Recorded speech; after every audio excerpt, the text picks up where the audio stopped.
Pedro Alonso López nació el 8 de octubre de 1948 en el peor lugar y momento para venir al mundo, Tolima, Colombia, durante la época conocida como la violencia. En ese momento, el país estuvo plagado por permanentes disturbios y por actos de terror inconcebibles. Los problemas habían comenzado en abril de ese mismo año, cuando fue el asesinato del popular político liberal Jorge Gaitán. Su muerte desencadenó una gran guerra civil cuya virulencia no dio tregua en los siguientes 10 años y se cobró más de 200.000 vidas antes de concluir. Pedro era el séptimo hijo de los 13 que tuvo una trabajadora sexual y su infancia estuvo muy lejos de ser feliz. Su madre era una mujer extremadamente dominante que controlaba a sus hijos con puño de hierro para que no se le escaparan de las manos o, lo que era peor, para que no estuvieran vagando por las calles. En esos tiempos reinaban las violaciones a los derechos humanos por parte de los guerrilleros, los paramilitares y los miembros de las fuerzas nacionales. De hecho, la tasa de crímenes llegó a ser 50 veces más elevada que la del resto de los países del mundo. En 1957, cuando Pedro apenas tenía 9 años, sorprendió a su madre manteniendo relaciones sexuales con su hermana más joven y el drama familiar se desató dentro de la casa. Pedro se desterró a las calles y juró nunca más volver a su hogar. Vivió un corto tiempo sumergido en el miedo y la incertidumbre, pero las cosas rápidamente empezaron a cambiar cuando un anciano lo sacó del abandono, apartándolo de las calles, ofreciéndole comida y un lugar caliente donde poder dormir tranquilo. Pedro, que aceptó la oferta rápidamente, desconocía que tras ella había una propuesta que incluía condiciones que ni siquiera podría haber imaginado.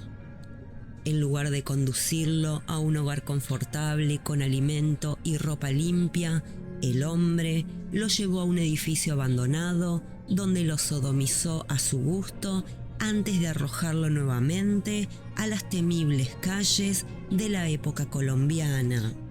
Tras su desafortunada experiencia con el anciano, Pedro vivía aterrorizado por la posibilidad de volver a ser acosado por personas desconocidas.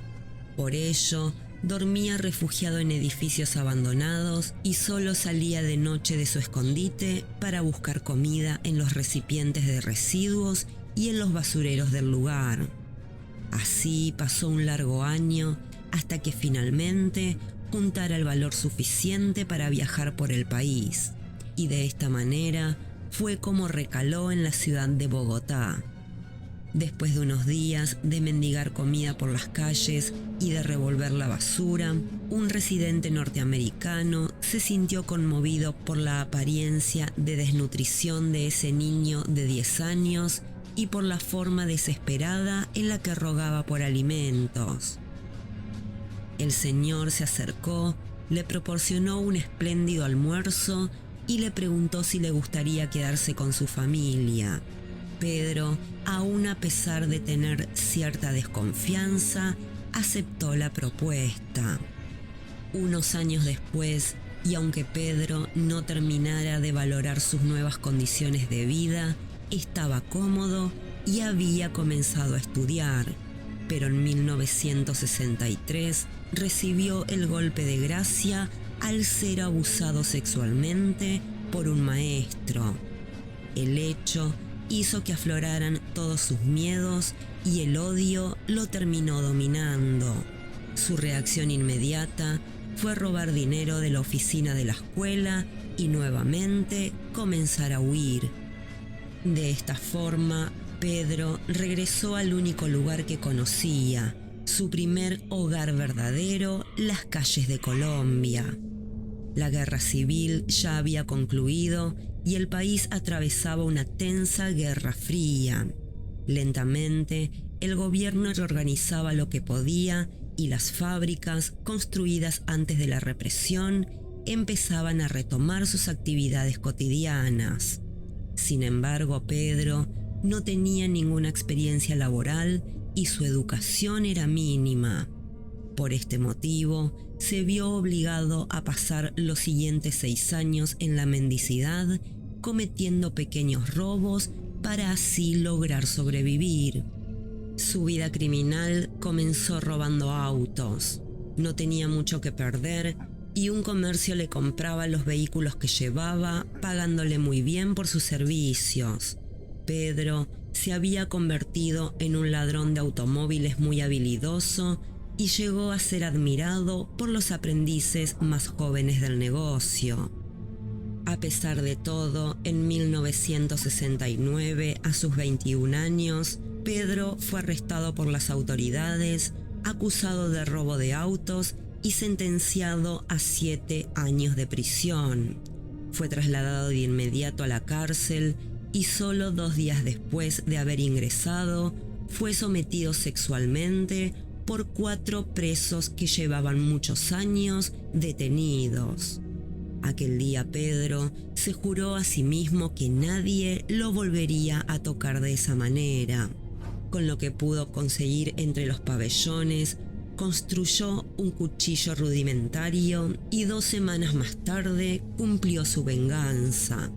Con total sangre fría, asesinó a uno por uno de los 4 hombres que lo habían violado. La justicia no consideró el episodio un caso de defensa propia y le agregó a su sentencia 2 años de condena más.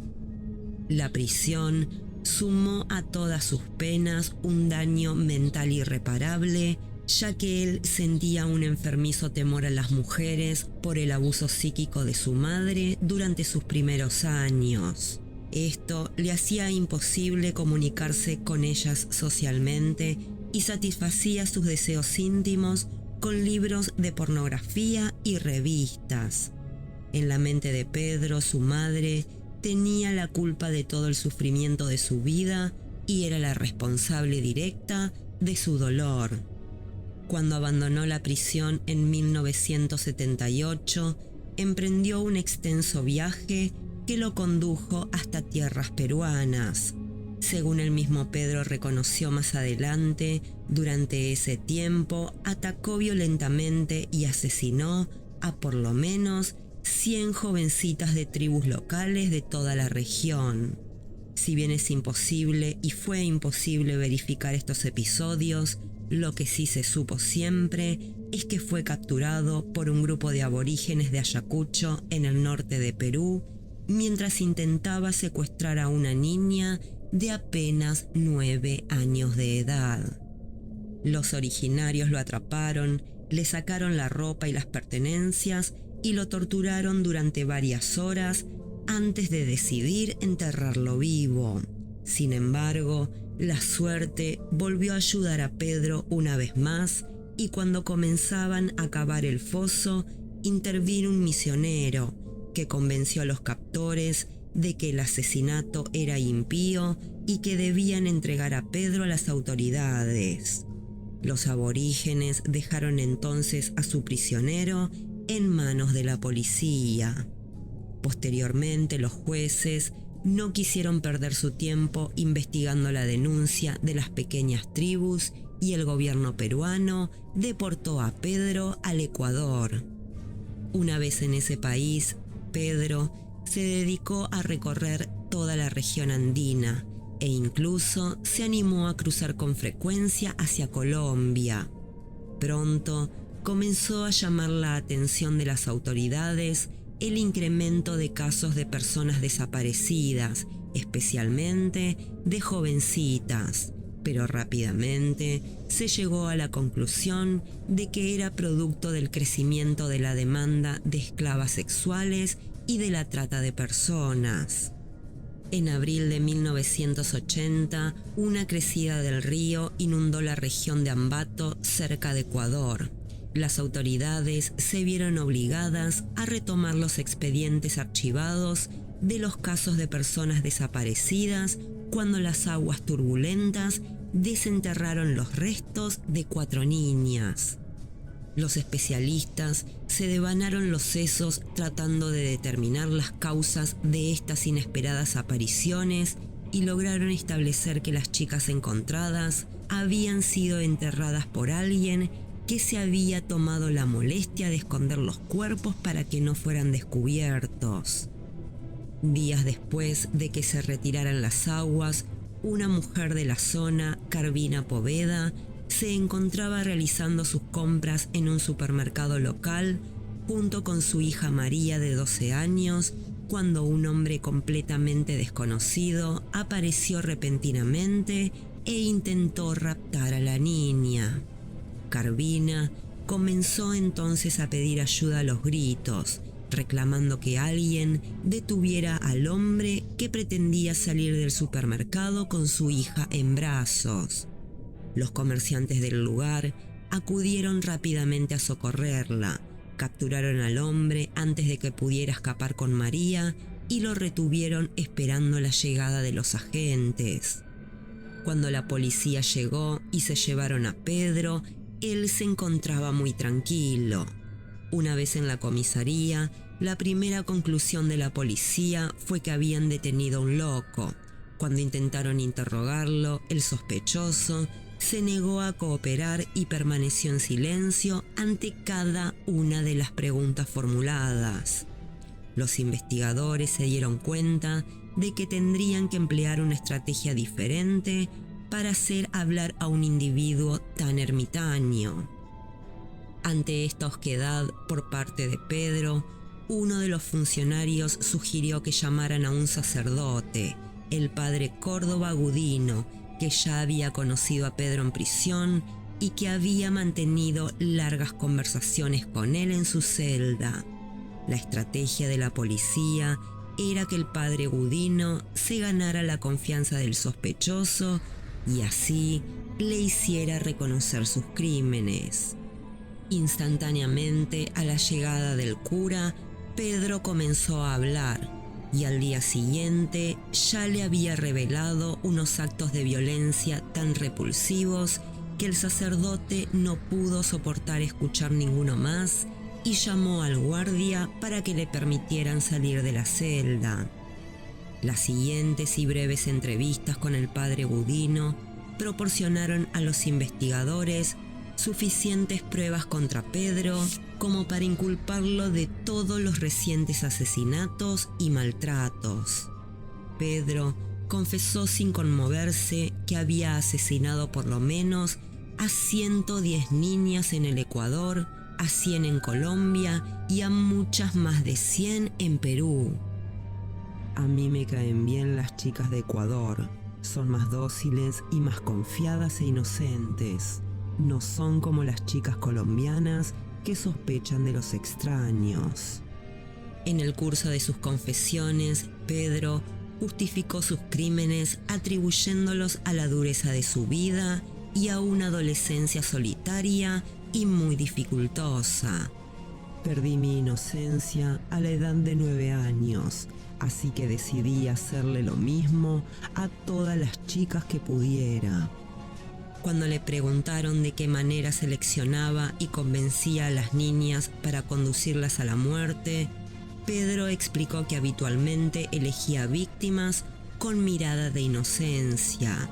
Siempre las buscaba a la luz del día porque no quería que la oscuridad ocultara a sus ojos su verdadera intención de matarlas. Posteriormente, y cuando se le preguntó qué era lo que hacía con las víctimas, Pedro explicó que primero las abusaba sexualmente y posteriormente las estrangulaba mientras las miraba fijamente a los ojos. Y es que Pedro quería sentir el placer y la excitación sexual más profunda antes de que la vida de las niñas se marchitaran para siempre. En un primer momento, la policía no pudo evitar el escepticismo ante las espantosas y casi increíbles confesiones de Pedro y las comunicaciones con el Perú y Colombia tampoco los ayudaban a esclarecer los hechos. Cuando Pedro advirtió que todos dudaban de sus palabras, se ofreció él mismo a llevarlos a los lugares donde había enterrado los cadáveres en ese país. Los investigadores estuvieron de acuerdo y dispusieron un plan de acción. Algunos días después de su confesión inicial, Pedro dirigió a una caravana policial a los sitios donde había dicho que había enterrado a sus víctimas.